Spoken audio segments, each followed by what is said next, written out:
चित्रकूट वासियों को, उत्तर प्रदेश और मध्य प्रदेश वासियों को एक साथ इस ऐतिहासिक स्थल से, इस पौराणिक स्थल से वायु सेवा का आनंद भी प्राप्त होगा। यहां पर बुंदेलखंड एक्सप्रेसवे का लिंक एक्सप्रेसवे के लिए हम लोगों ने 1300 करोड़ रुपए सैंक्शन किए हैं और वह कार्य युद्ध स्तर पर चल रहा है। जमीन अधिग्रहण की कार्रवाई चल रही है।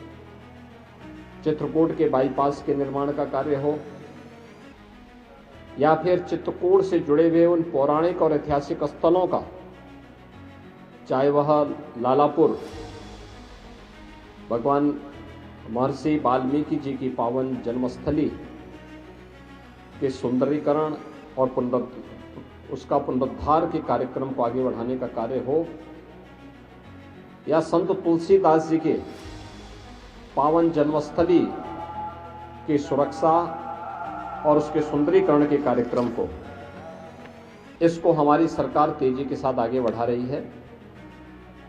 यमुना नदी से तुलसीदास जी की जन्मस्थली की सुरक्षा के लिए भी पुख्ता व्यवस्था की जा रही है।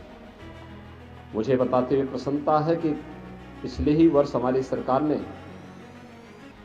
जगतगुरु रामभद्राचार्य विश्वविद्यालय, जो जगतगुरु रामानंदाचार्य पूज्य स्वामी रामभद्राचार्य जी के द्वारा स्थापित किया गया है, उसका राजकीयकरण किया है।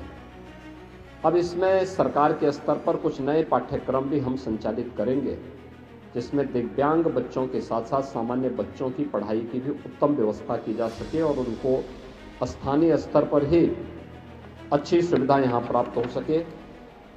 डिफेंस कॉरिडोर, इंडस्ट्रियल कॉरिडोर, पवित्र कामदगिरी परिक्रमा के लिए, इसके अलावा यहाँ पर आध्यात्मिक और धार्मिक पर्यटन के साथ साथ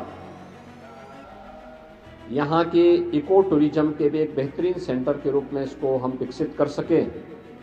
इसके लिए रानीपुर का टाइगर रिजर्व को भी हम अच्छे ढंग से आगे बढ़ाना चाहते हैं। आज जब मैं यहाँ पे चित्रकूट आ रहा था तो मैं देख रहा था मंदाकिनी नदी में एक पुल है, सामान्य पुल है, बहुत पुराना है।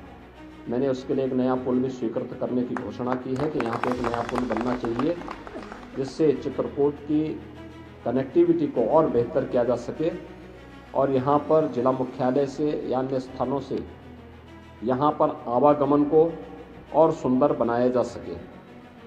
इसके अलावा यहाँ की अन्य सड़कों के कार्यों को भी हम लोगों ने प्राथमिकता के आधार पर लिया है। आज मैं खास तौर पर यहाँ मां मंदाकिनी के तट पर भगवान राम ने जहाँ पर संत तुलसीदास जी को दर्शन दिया था, इस पवित्र घाट का दर्शन करने, पूजन करने के लिए आया हूँ।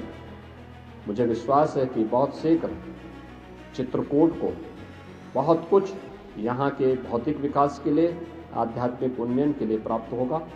आप देख रहे हैं सौगंध टीवी, सौगंध वतन की।